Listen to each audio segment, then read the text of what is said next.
Article की problem है। Good. और कोई क्वेश्चन आप नहीं बना पा रहे, इंटरोगेटिव सेंटेंस की प्रॉब्लम है। फाइन। और कोई क्वेश्चन क्रिएट करने में प्रॉब्लम आ रही है। गुड। और क्वेश्चन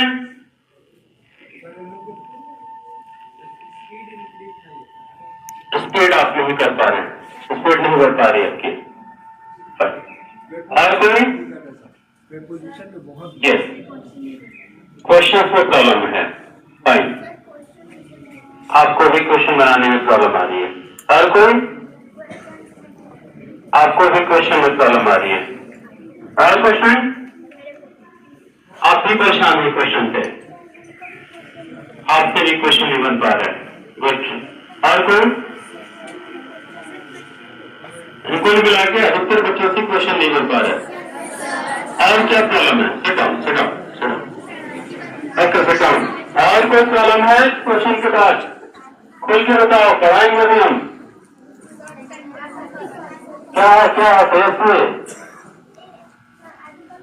आर्टिकल में प्रॉब्लम है, ये अंदर का प्रयोग आप नहीं कर पा रहे हैं। और कोई जेन्युइन प्रॉब्लम? सेंटेंस आप नहीं बना पा रही है, खड़ा होकर बोलो। सेंटेंस नहीं बन पा रहा है आपसे। गुड। और मेजर प्रॉब्लम क्वेश्चन की है, सेंटेंस को लेकर है। सेंटेंस में आपको टेंस की प्रॉब्लम आ रही है। गुड। तो टेंस की प्रॉब्लम है, सेंटेंस में आर्टिकल्स की प्रॉब्लम है, क्वेश्चन नहीं बन पा रहा है। और क्या है बाबू? और किसी को कोई दिक्कत? हाँ, क्या है?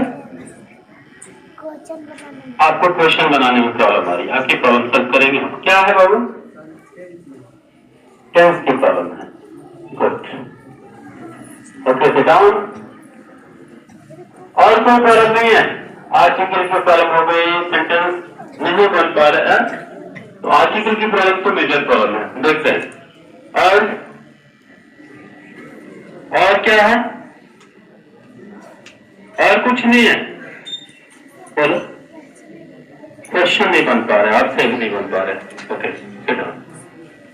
तो कुल मिला के आप क्वेश्चंस नहीं बना पा रहे हैं, किसी को आर्टिकल में प्रॉब्लम है, किसी को टेंस में प्रॉब्लम है, और मुझे लगता है कि लगभग सबके साथ में प्रॉब्लम है कि शुरुआत कैसे करें और अंत कैसे करें, कंटेंट को सिस्टम में कैसे रखें। जो भी हम बोलने जा रहे हैं, जिस टॉपिक पे हम बात कर रहे हैं, जिस मुद्दे पे हम बात कर रहे हैं, उसमें हम अपने कंटेंट को सिस्टमेटिक तरीके से कैसे रखें। मुझे लगता है कि लगभग सारे स्टूडेंट के साथ में प्रॉब्लम है ना प्रॉब्लम? कैसे शुरू करें, कहां से शुरू करें, कहां पे खत्म करें, बीच में हम किस तरह से सेंटेंस का चेन बनाएं, ये प्रॉब्लम लगभग सबके साथ में होगी। फाइन। तो चलो बाबू शुरुआत करते हैं। सबसे पहले हम आपके क्वेश्चंस को लेकर लगभग 3 दिनों से लगातार हम प्रयास कर रहे हैं कि आप टॉपिक अपने तरीके से घर पर लिखें, उससे रिलेटेड बहुत सारे क्वेश्चन करें, बहुत सारे प्रश्न बनाएं, और उन प्रश्नों को ध्यान में रखकर उस टॉपिक पर आप बात करें। थोड़ी बहुत रिलीफ भी मिली होगी। इसके पहले जिस तरह से आप जेडी कर रहे थे, और कुछ तो सेंटेंस आप बना लेते होंगे, कुछ तो बातें हो जाती होंगी। इसके पहले जैसे तैसे स्थिति में आप बातें कर रहे थे, ठीक है बात है ना? रियलिटी कोई सिस्टम में तो आए। तो शुरुआत हम करते हैं बाबू आपके सेंटेंसेस को लेकर।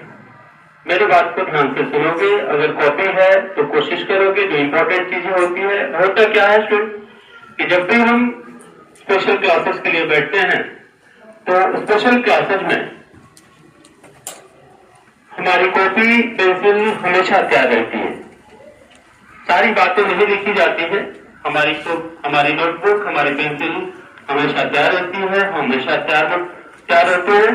और जैसे ही कुछ इंपॉर्टेंट चीज हमें दिखता है, हमें सुनाई देता है, हमें लगता है कि उसको लिख लेनी चाहिए ताकि उसको भूले नहीं, तो हम उसको नोट डाउन करते हैं। फिर ध्यान से हम अपने टीचर्स को, अपने गाइड को, अपने ट्रेनर को सुनते रहते हैं, समझते रहते हैं, और जो लगता है कि बहुत इंपॉर्टेंट है उसे हम लिखते हुए आगे बढ़ते रहते हैं।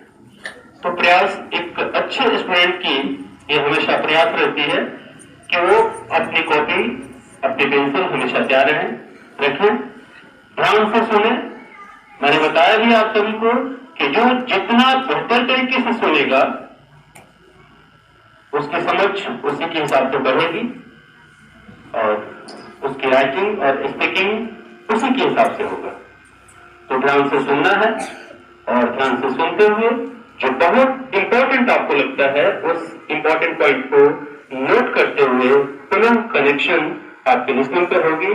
ध्यान से सुनेंगे, फिर आगे बढ़ेंगे, और बीच में किसी भी स्टूडेंट को कोई डाउट होती है लेसन को लेकर, ये क्लास आपकी है, स्पेशल क्लास में आपके लिए लगा रहा हूं। और आज सैटरडे है तो हम सबकी एक जिम्मेदारी बनती है कि सैटरडे को आए हैं तो कुछ बेहतर लेके जाए, ताकि जब अगला सैटरडे आए तो इस सैटरडे के स्पेशल क्लासेस से सीखकर अगले 4-5 दिन हम इतना बेहतरीन काम करें कि फिर अगले सैटरडे को कुछ नया सीखने का मौका मिले। तो आज हम प्रयास करेंगे, बेहतर प्रयास करेंगे। आप सबकी जो जेन्युइन प्रॉब्लम है, आप सबने अपने अपने तरीके से अपनी बात को रखें। जो आप सबके बीच से निकल के आई है वो है sir how to make sentences, हम सेंटेंस को कैसे बनाएं।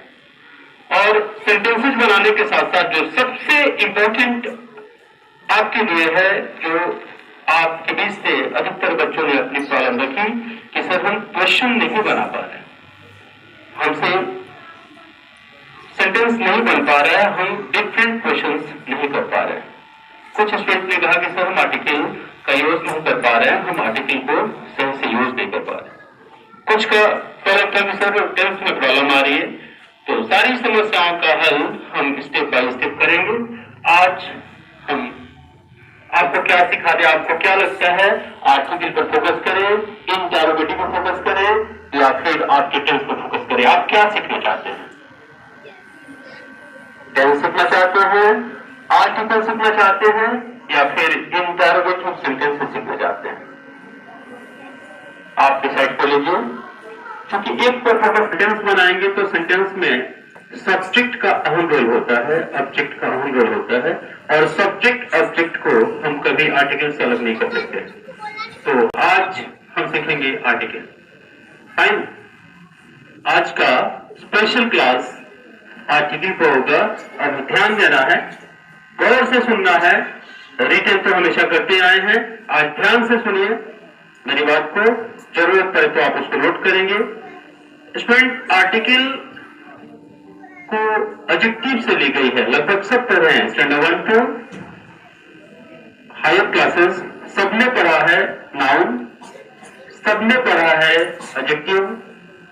तो आर्टिकल का संबंध हमारे नाउन से है, आर्टिकल को एडजेक्टिव से ली गई है, और यह नाउन के साथ प्रयुक्त होता है। नाउन को पहचानते हैं, नाउन के 5 काइंड्स है, सबको पता है। Proper noun, common noun, collective noun, material noun, abstract noun, सबको पता है। और आर्टिकल जो एडजेक्टिव से ली गई है, यह आर्टिकल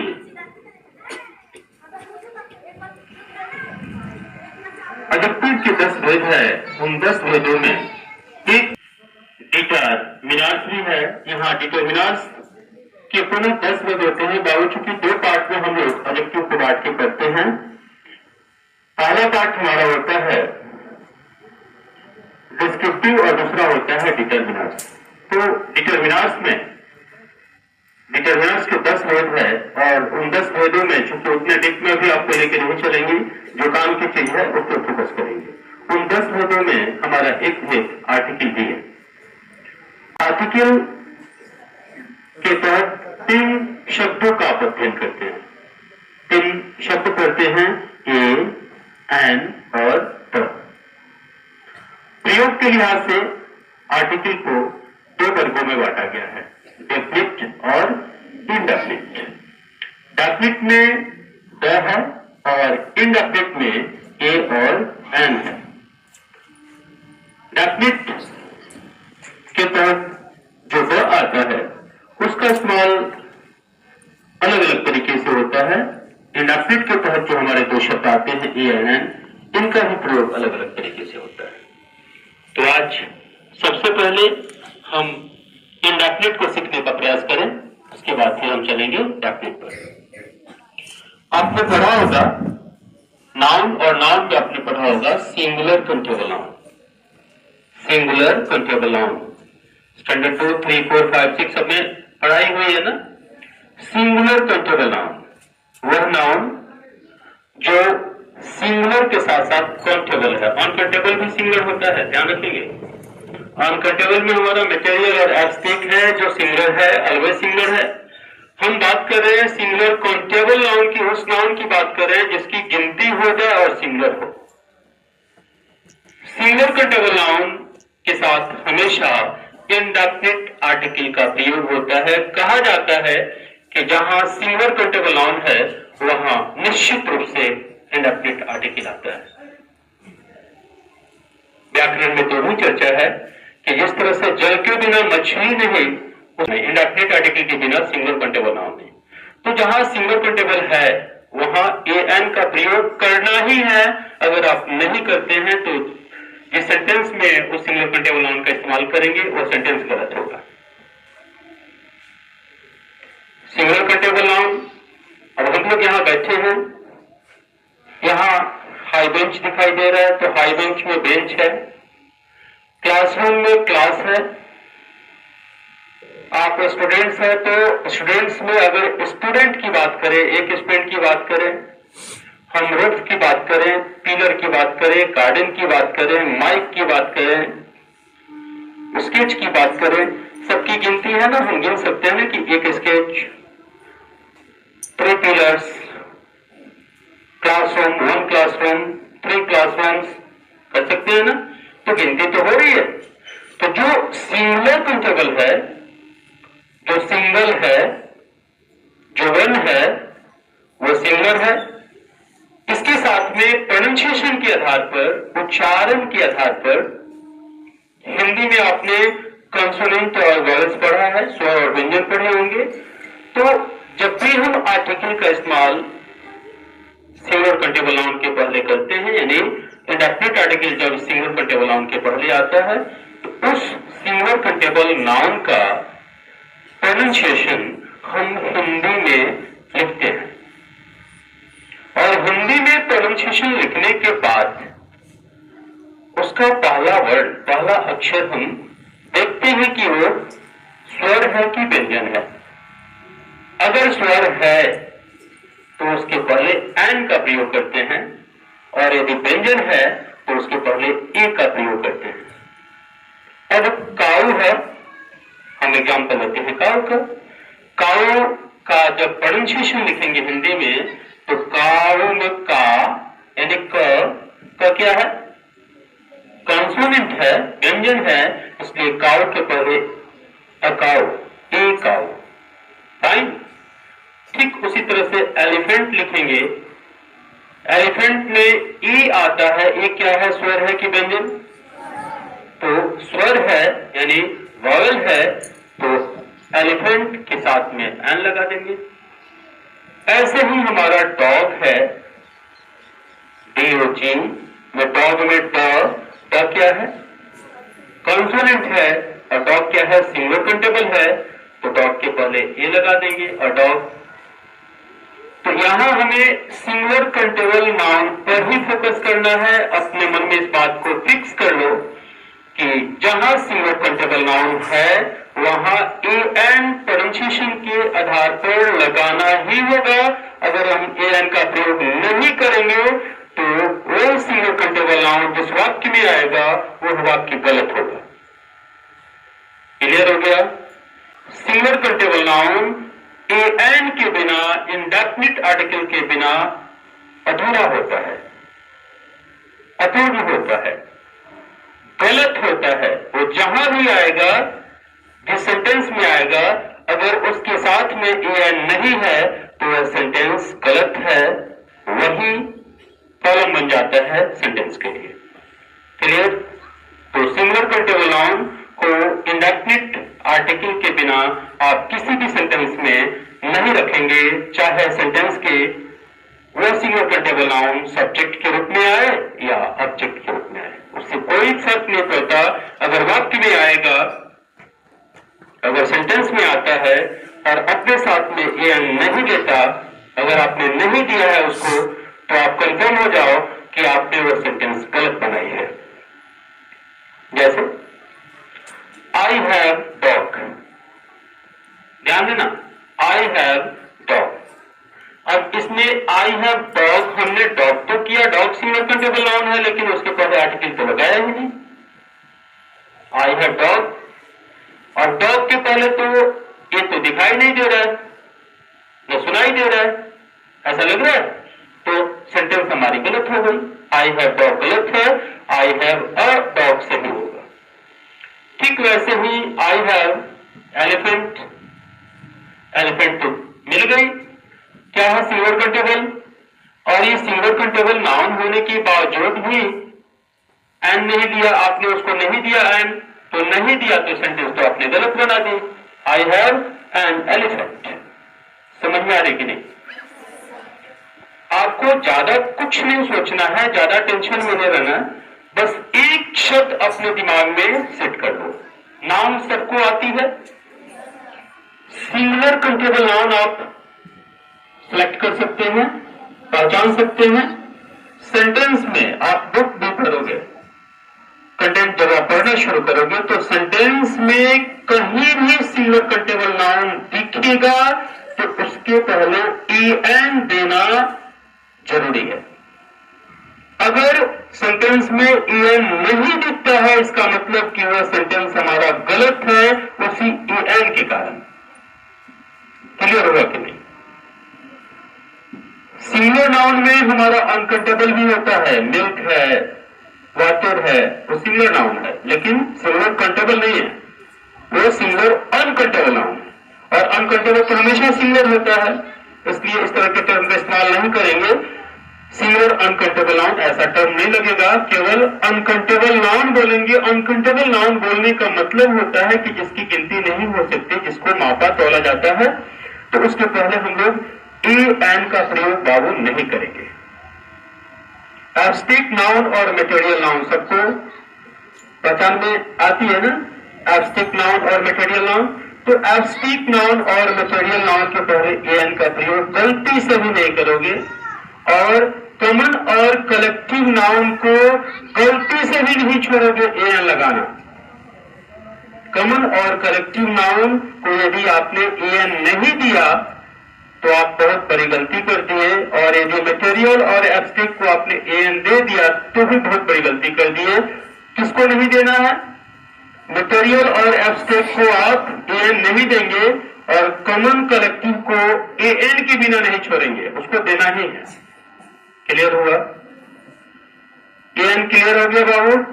आर्टिकल जिन जिन बच्चों की प्रॉब्लम थी, सेंटेंस कोई भी बनाओ, सिंगुलर काउंटेबल अगर आ जाए तो एन जरूर लगाओ, अगर नहीं लगाओगे तो सेंटेंस आपका गलत होने जा रहा है, फिर सेंटेंस आपको परेशान कर देगा। और कहां नहीं लगाओगे एन?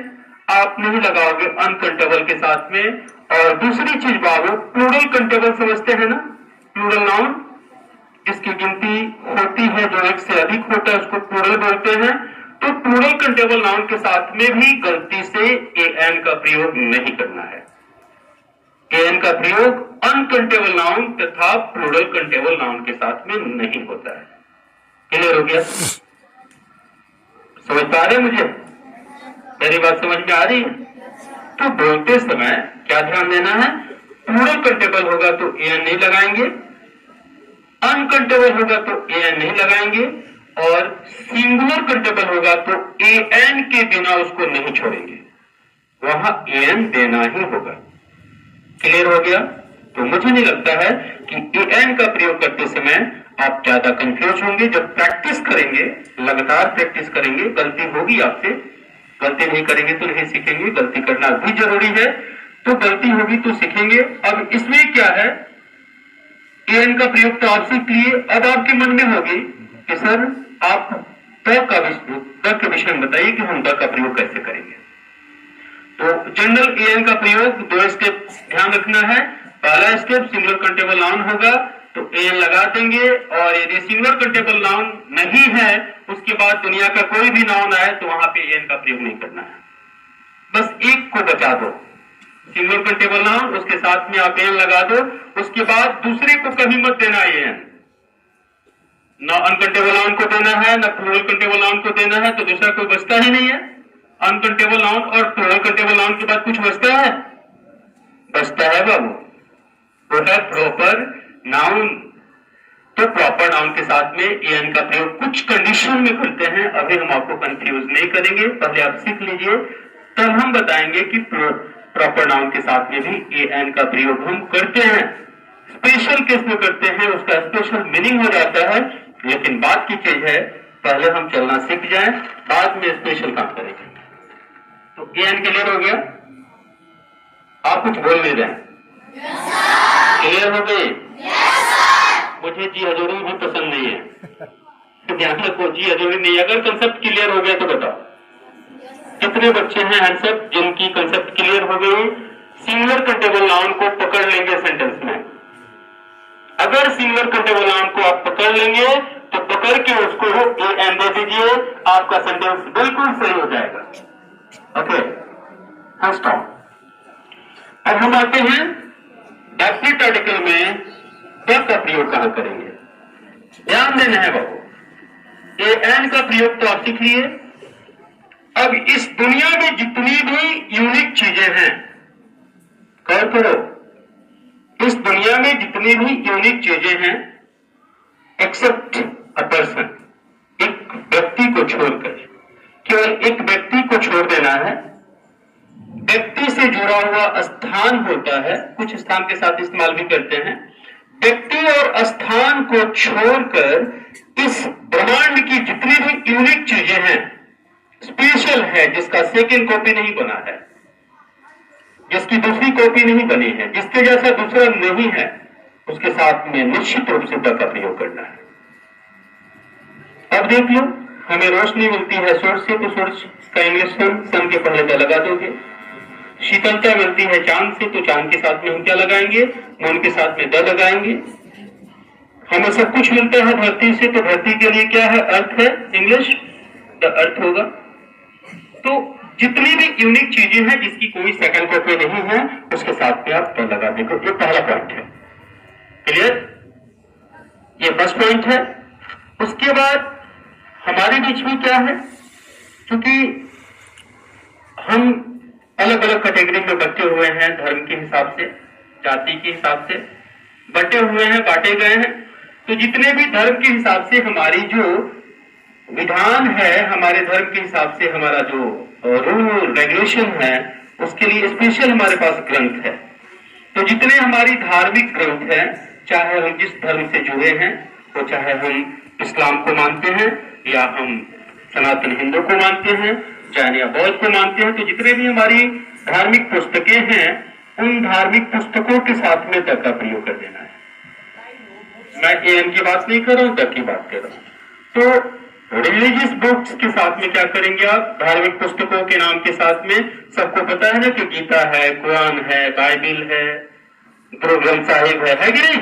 तो इनके साथ में आप द का प्रयोग कर देंगे। क्लियर हो गया?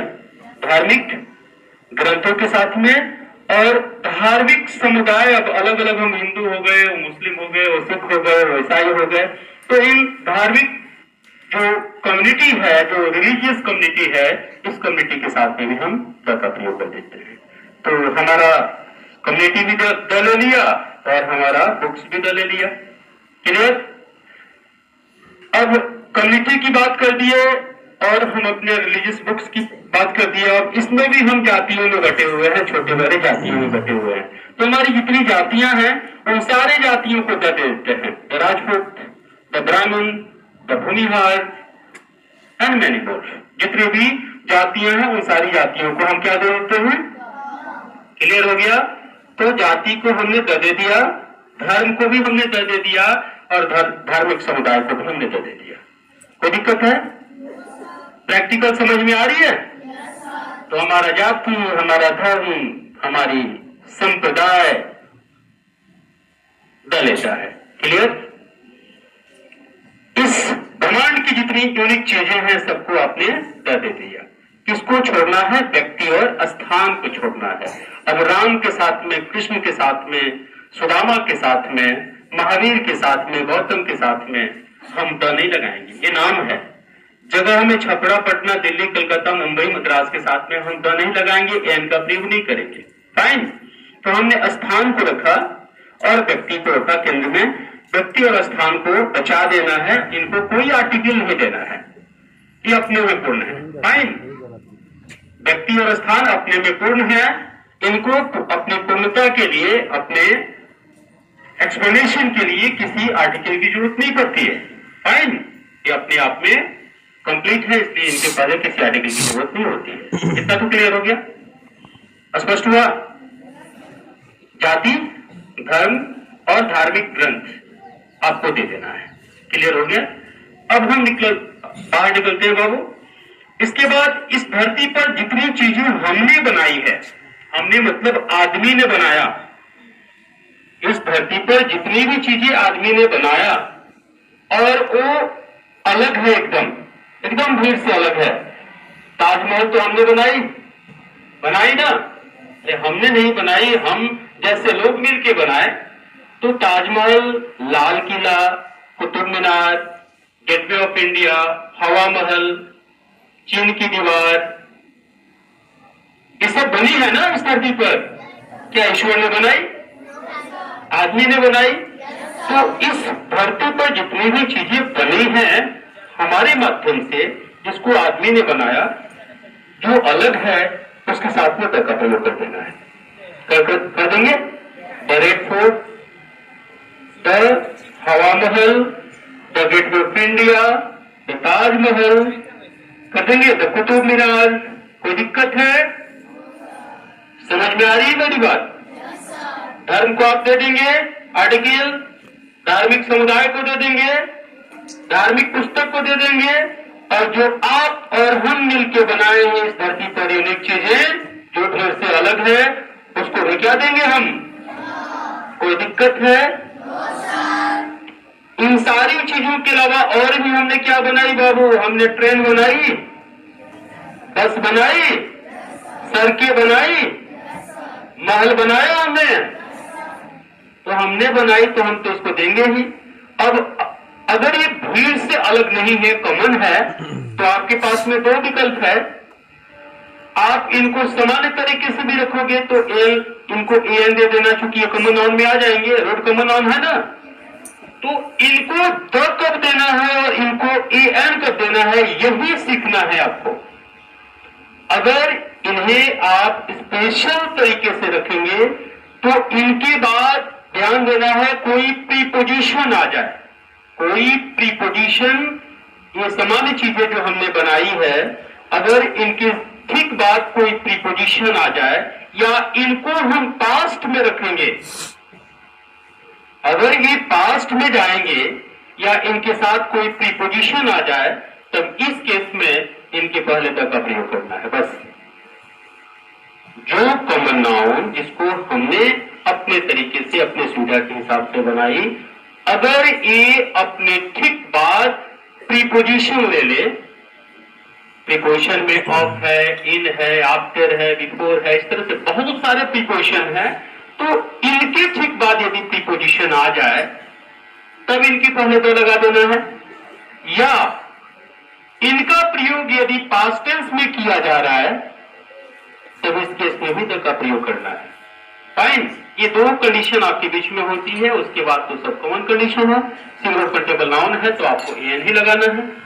समझ में आ गई? कोई दिक्कत है? प्रीपोजिशन याद रखना बाबू, प्रीपोजिशन जहां दिखा उसके पहले जो नाउन है उसको हर हाल में देना होगा, व्यक्ति और स्थान को छोड़कर। क्लियर हो गया? अब आ जाओ, पढ़ाई लिखाई से संबंधित बहुत सारी चीजें हैं हमारे बीच में, बहुत सारी पुस्तकें लिखी गई है अलग अलग हमारे लेखकों, कवियों के माध्यम से, उपन्यासकारों के माध्यम से।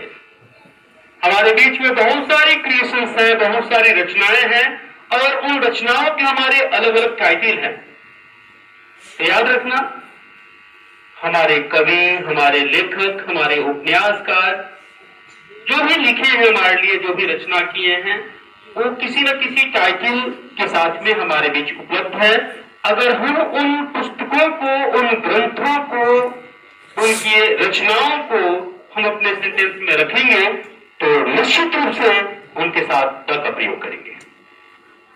अब आप प्रेमचंद को उठा के देखो, पुष्प की रात, और भी उठा के देखोगे, बहुत सारी रचनाएं हैं।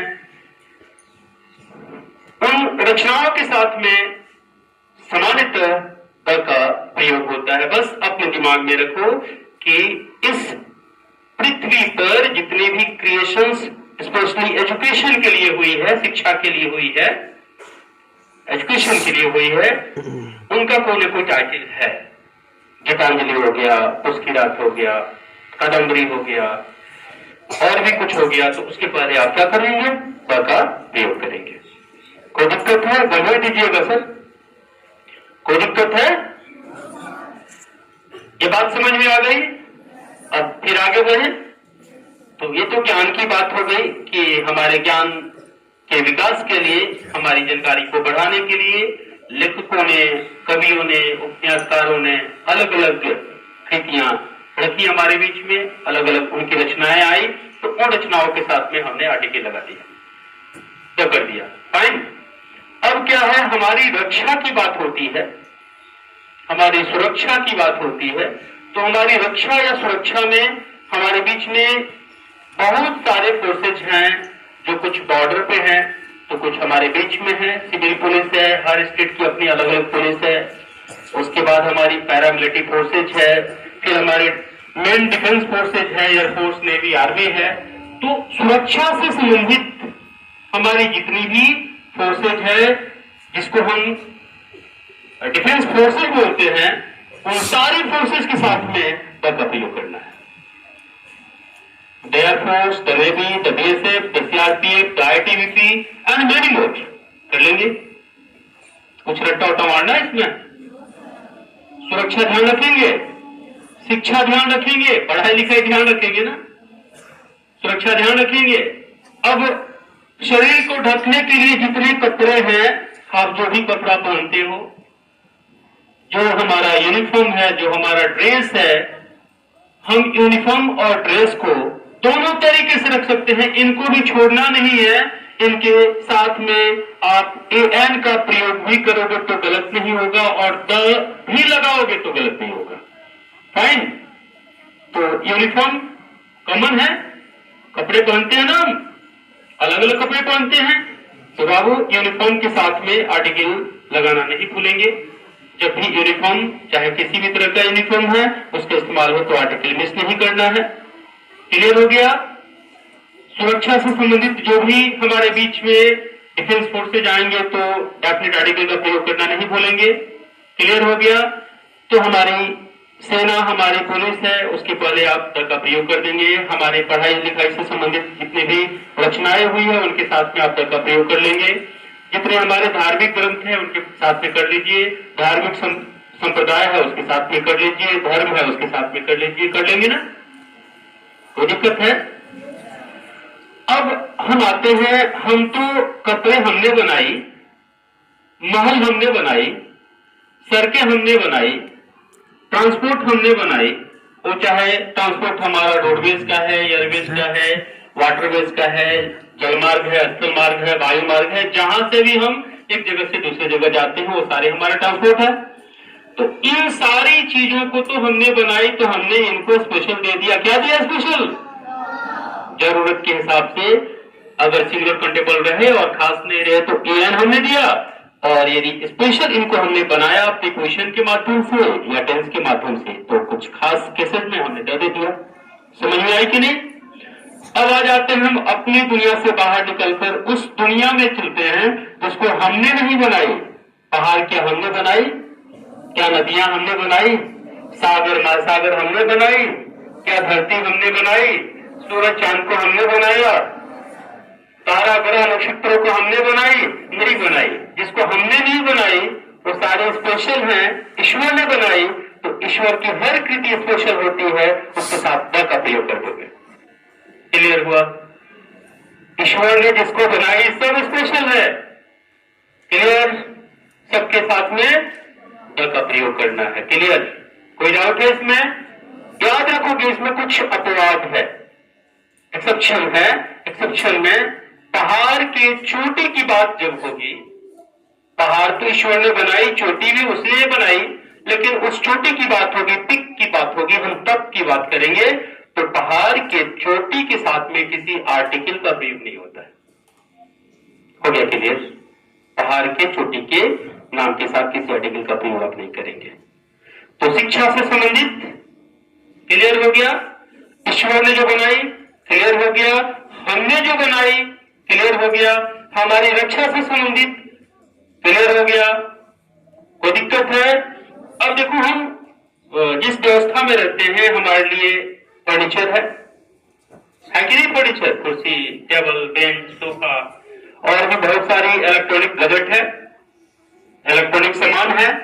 तो अपनी सुविधा के हिसाब से जितनी भी क्रिएशंस, जितने भी आविष्कार हुए हैं, इन्वेंशंस हुए हैं, उन सारे इन्वेंशंस को आप अगर नाउन के तराजू पे तोलोगे, अगर नाउन के तराजू पे रखोगे, तो उसमें कुछ सिंगुलर कंट्रोल नाउन दिखाई देंगे, कुछ स्पेशल दिखाई देंगे। तो याद रखो, हर सिंगुलर कंट्रोल नाउन मैंने शुरू में बताया कि उसको ये एन देना है। जितनी भी इन्वेंशंस है, जितने भी आविष्कार है, उन सारे आविष्कारों के साथ आपके पास विकल्प है, आप द भी लगा सकते हो, ए एन भी लगा सकते हो। द लगाना तो बस इतना ख्याल रखना कि उस इन्वेंशन को स्पेशल बना देना किसी प्रीपोजिशन के माध्यम से या उसे पास्ट टेंस में रखकर, फाइन। और नहीं तो कॉमन बनाओगे तो प्रीपोजिशन हटा देना और पास्ट हटा करके कॉमन में ए एन लगा करके उनको कॉमन दिखा देना।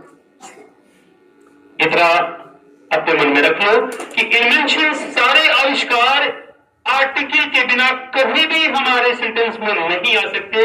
अगर हमने उन आविष्कारों को अपने सेंटेंस में रखे बिना, आर्टिकल के बिना, तो हमने सेंटेंस का गला दबा दिया, हमने सेंटेंस की हत्या कर दी, हमने सेंटेंस गलत बना दी। तो फर्नीचर इन्वेंशन का पार्ट है। तो सारे इन्वेंशंस जिसको हमने किया, और वो सारे इन्वेंशंस नहीं बल्कि स्पेशल क्रिएशन जिसको ईश्वर ने बनाई, तो बना तो हमारे माध्यम से, ईश्वर के माध्यम से बना है ना, क्रिएशन तो हुई है। चाहे क्रिएटेड बाय गॉड की बात करें या क्रिएटेड बाय हम मैन की बात करें या विमेन की बात करें, क्रिएशन शब्द जब आता है तो आर्टिकल उसके पास दौड़ के जाता है। आर्टिकल को देना ही होगा, आर्टिकल नहीं देते तो फिर वो सेंटेंस हमारा गलत होता है। क्लियर?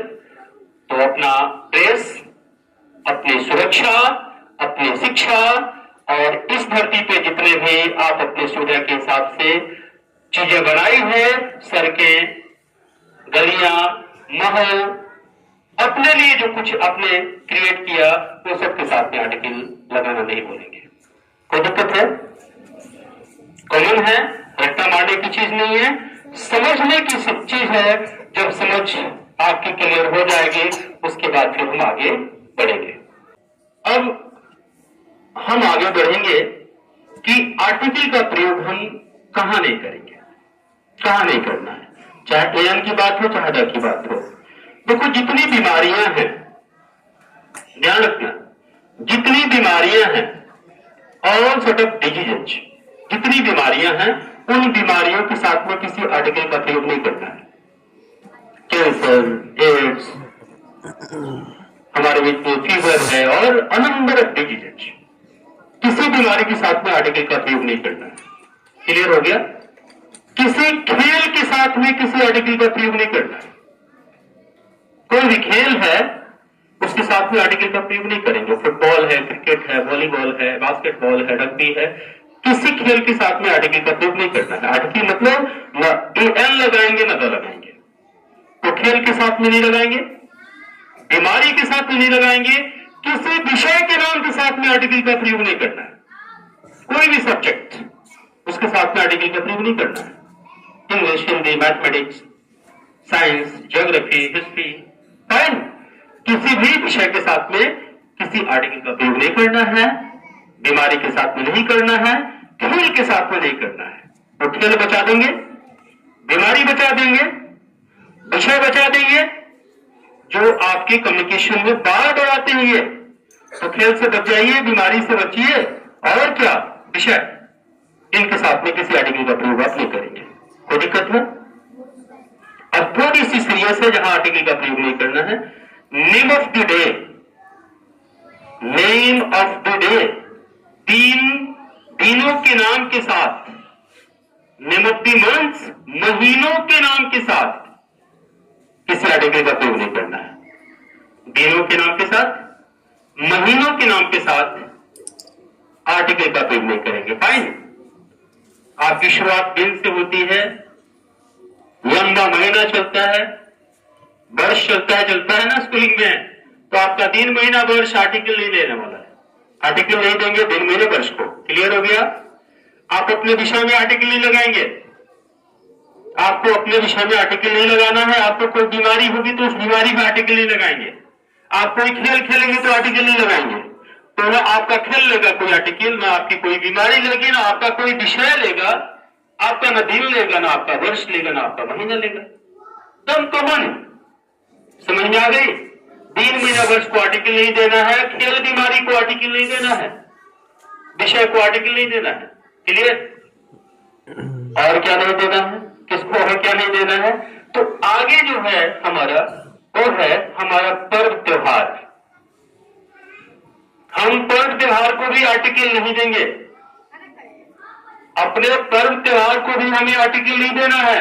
होली, दीपावली, छठ, दशहरा, कोई आर्टिकल नहीं देना है। कुछ कंडीशन लग जाता है। अगर हम अपने पर्व त्योहार के साथ में फेस्टिवल शब्द जोड़ दें, फेस्टिवल या हॉलीडेज, ये दो टर्म है, फेस्टिवल एंड हॉलीडेज, इसमें से कोई शब्द जुड़ा किता का प्रयोग करना होगा इनके साथ में।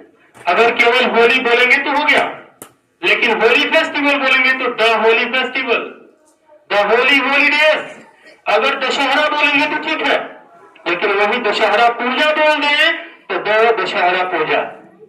तो जैसे हॉलीडेज फेस्टिवल या पूजा लगाए कि आपको द लगाना पड़ेगा, और यदि आप कुछ नहीं लगाते हैं, पर्व त्योहार जो का तो रख देते हैं, तो छोड़ दीजिए, फिर कोई आर्टिकल की जरूरत ही नहीं है, अपने अपने पूर्ण। क्लियर हो गई? समझ में आई? पर्व त्योहार के साथ में कुछ नहीं करना है, विषय के साथ में कुछ नहीं करना है, बीमारी के साथ में नहीं करना है, खेल से संबंधित कोई भी गेम है, कोई भी गेम किसी भी गेम के साथ में नहीं करना है। समझ में आ गई? कोई दिक्कत है? कमेंट समझ में आ रही है? तो दिन, महीना, वर्ष, तारीख, खेल, बीमारी, विषय, इनके साथ में किसी आर्टिकल का प्रयोग आप नहीं करेंगे। कोई दिक्कत है बाबू? इस धरती पर कुछ ऐसे देश है जो संयुक्त है, यूनाइटेड है। क्योंकि जब सिंगल की बात होती है, एक की बात होती है, वो चाहे देश हो या राज्य हो, अगर एक की बात होती है तो उसके पहले किसी आर्टिकल का प्रयोग नहीं होता है। लेकिन जैसे ही हम संयुक्त की बात करेंगे तो वहां आर्टिकल में द का प्रयोग करना ही होगा। तो क्या होगा? The USA, United states of America, क्योंकि यूनाइटेड शब्द लगा हुआ है, अमेरिका के यूनाइटेड स्टेट्स। फाइन। तो यूएसए के साथ में द यूनाइटेड किंगडम की बात करते हैं, द यूएई की बात करते हैं, यूनाइटेड अरब अमीरात की बात करते हैं। वे सारे यूनाइटेड है। यूनाइटेड का मतलब एक से अधिक स्टेट्स मिले हुए हैं, इसलिए उनको यूनाइटेड बोला जाता है। तो the UK, the USA, the UAE, इनके साथ में आप आर्टिकल का प्रयोग निश्चित रूप से करेंगे। क्यों करेंगे? क्योंकि ये सारे यूनाइटेड हैं। अगर ये सिंगल हो तो भारत की तरह, पाकिस्तान और बांग्लादेश की तरह तो नहीं लगाते इनके साथ में। पाकिस्तान द पाकिस्तान करेंगे गलत, इंडिया द इंडिया करेंगे गलत, लेकिन वही द यूएई करेंगे, द यूके करेंगे, द यूएसए करेंगे तो सही। तो जहां भी संयुक्त की बात होती है तो लगा देना है, और जहां सिंगल की बात होगी नहीं लगाना है। क्लियर? अब अपने देश में जम्मू एंड कश्मीर की बात करेंगे, दो है ना ज्वाइंट, अंडमान निकोबार की बात करेंगे, दो हो गया ना, तो आर्टिकल का इस्तेमाल करना है, दो नहीं है, सिंगल है तो आप कर लेंगे, कोई दिक्कत? समझ में आ रही कि नहीं? या टाइम पास करें हम लोग? समझ में आ रही है? बीमारी के साथ में क्या आर्टिकल लगा सकते हैं? विषय के साथ में 3 महीने रोज तारीख के साथ में नहीं लगा सकते, फिर तो फिर के साथ में लगाएंगे हम, नहीं लगा सकते। यूनिफॉर्म के साथ में लगाएंगे, अपने जाति धर्म और संप्रदाय के साथ में लगाएंगे, हमारे रक्षों में जो सेनाएं हैं उनके साथ में लगाएंगे, हमारी पढ़ाई लिखाई के लिए जितनी भी पुस्तकें लिखी गई है अलग अलग टाइटल में, क्या उनके साथ में लगेगा? इस धरती पे जितनी भी बेहतरीन क्रिएशन हुई है, Taj Mahal, gateway of India, China wall, क्या इनके साथ में लगाएंगे हम? ईश्वर ने जितनी बेहतरीन चीज बनाई इस धरती के लिए, नदियां, झरने, झील, पहाड़, पठार, क्या इनके साथ में लगाएंगे हम? समझ में आई? बीमारी के साथ में नहीं लगाएंगे। लगता है समझ में आ रही है पढ़ाई आपको? कोई दिक्कत? अब थोड़ी सी और सीरियस बनाएंगे हम। अब अपने शरीर को लेकर बात, ईश्वर ने हमारे शरीर में कई अंग बनाए हैं, डिफरेंट अंग से, डिफरेंट हमारे लिम्स है, हाथ है, पैर है, आंखें हैं, नाक है, कान है, सिर है। ध्यान रखना, इन अंगों में कोई बीमारी हो जाए, शरीर के अंगों में कोई बीमारी हो जाए, पार्टिकुलर आंख में कोई बीमारी हो जाए, सीने में कोई बीमारी हो जाए, हृदय में कोई बीमारी हो जाए, किडनी में कोई बीमारी हो जाए, लीवर में कोई बीमारी हो जाए, घुटने में कोई तकलीफ आ जाए, स्किन में कोई प्रॉब्लम आ जाए, इस तरह की प्रॉब्लम अगर आ जाए हमारे शरीर में और स्पेशल कोट किया जाए कि इनकी किडनी में ये रोग हो गई है, इनके लीवर में ये आ गई है, इनके लंग्स में आ गई है, तो वहां द का प्रयोग करना है। जब रोग लगे अंग में तो द, फाइन। और यदि रोग की बात न हो, केवल अंग की बात हो तो ए एन। क्लियर हुआ कि नहीं? बीमारी लगेगी तभी तो लगाना है। शरीर के अंग में अगर कोई बीमारी लग जाए, ये भी कहा जाता है, हमारा व्याकरण कहता है, हमारा ग्रामर कहता है कि शरीर के अंग में कहीं चोट लगे, उस शरीर के अंग में कहीं दाग और धब्बा भी दिखे, या उस शरीर के अंग में कोई प्राकृतिक या अप्राकृतिक रूप से कोई परेशानी दिखे, तब भी धागा का प्रयोग करना है। यानी कोई न कोई निगेटिव या पॉजिटिव सिचुएशन बननी चाहिए बॉडी के साथ में, फाइन, तब धागा का प्रयोग करना है। और यदि शरीर के अंग में इस तरह की कोई प्रॉब्लम ही नहीं है, केवल शरीर के अंग को दिखाना है, आंख, कान, सिर, गर्दन, हाथ, पांव, पैर, इस तरह की चीजें जब दिखानी है तो द का प्रयोग नहीं करना है, एक हैंड का प्रयोग करना है। अब हैंड केवल हैंड की बात करेंगे तो अ हैंड, आंख की बात करेंगे तो एन आई, ईयर की बात करेंगे तो एन ईयर, फाइन। लेकिन वही अगर बात करेंगे कि आंख में धब्बा, तो यहां आंख में धब्बा, द स्कार इन आइज या in the eyes, the scar का मतलब धब्बा या चिन्ह होता है, कटे का निशान होता है। Injured in the leg, injured in the leg, यहां इंजर्ड क्या घाव की बात हो रही है, और ये घाव किसमें लगी है? लेग में लगी है। इसको लेग बोलते हैं, इसको फुट बोलते हैं। ये हमारा फुट है, ये हमारा लेग है, फाइन। ये हमारा पांव है, ये हमारा पैर है, तो ये लेग और ये फुट है। तो कहीं अगर कांटा चुभा तो इन द लेग, और केवल लेग की बात करेंगे तो अ लेग। कांटा लगा तो इन द लेग, और कांटा नहीं लगा तो अ लेग। क्लियर? तो इंडेफिनिट आर्टिकल शरीर के अंगों के साथ में जब कोई प्रॉब्लम ना हो तब इंडेफिनिट, और प्रॉब्लम आ गई तो डेफिनिट। तो शरीर क्लियर हो गया। इसको ढकेंगे कपड़े से तो कपड़े के साथ लगा देंगे, इसमें बीमारी होगी तो नहीं लगाएंगे, नहीं करेंगे आप। और यदि इस शरीर ने कुछ नया बना दिया इस दुनिया के लिए, तो तो इसकी रक्षा के लिए जो लगे हुए हैं लोग, तो इसके विकास के लिए जो पुस्तकें लिखी गई है, ये अपने तरीके से अपना जीवन जिए, अपने पार्टिकुलर समुदाय के साथ में चले, धर्म के साथ में चले, जाति के साथ में चले, तो समझ में आया? अगर इसको मनोरंजन चाहिए, खेल चाहिए, तो खेल के साथ में नहीं लगाएंगे, विषय के साथ में। और कोई दिक्कत है तो मुझे लगता है कि अगर इतनी सारी चीजों पर हम काम कर ले, अगर ध्यान में रखें, तो आपके स्पीकिंग में ज्यादा तकलीफ नहीं होगी, ज्यादा आप एरर्स क्रिएट नहीं करेंगे, सुधर जाएंगे, सुधार हो जाएगी ना। अब थोड़ी सी कॉम्प्लिकेटेड और बना दें, एक दो स्टेप है जहां आप कंफ्यूज होते हैं। अब बाबू प्रॉपर नाउन के ऊपर अभी तक तो हमने प्रोनाउन कलेक्टिव मटेरियल अर्थ या स्थान के साथ में ए एन या का प्रयोग करते हैं, तो यह स्पष्ट है कि हम उसकी तुलना दूसरे से कर रहे हैं।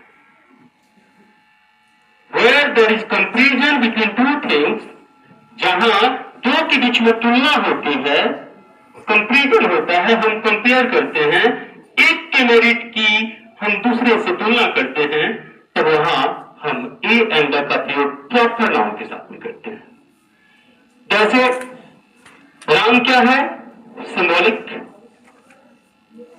Krishna symbolic, Tara Singh symbolic.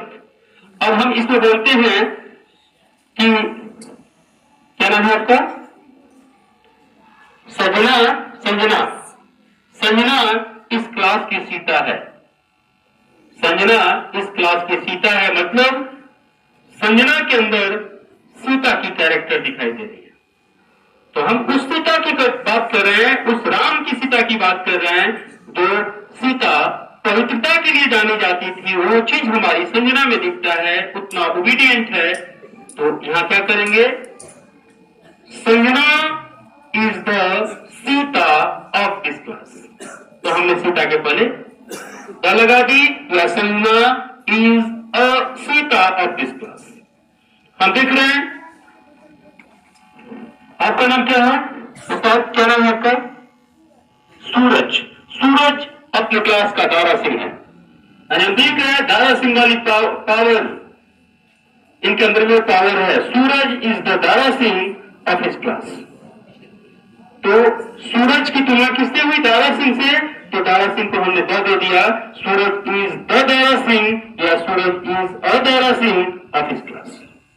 तो प्रॉपर नाउन के साथ में भी हम ए एंड का प्रयोग करते हैं जब हम तुलना करेंगे तब। क्लियर? तो ये रही आज आर्टिकल ए एंड। आप कहां पर ए एंड का प्रयोग करेंगे? मौजूद है। चलते चलते आर्टिकल में नाउन को अच्छी तरह से पहचानते हैं। सिंगल कंटेबल नाउन को पहचान लें, अनकंटेबल नाउन को पहचान लें, तो आपसे कभी मिस्टेक नहीं होगी आर्टिकल। बस थोड़ी सी प्रैक्टिस की जरूरत है। प्रैक्टिस करेंगे, आपके प्रॉब्लम स्वतः से हो जाएगी और अगले शनिवार को जब हम बैठेंगे तो हम पढ़ेंगे। आज का इतना ही, और अगले सैटरडे को कुछ स्पेशल रखेंगे।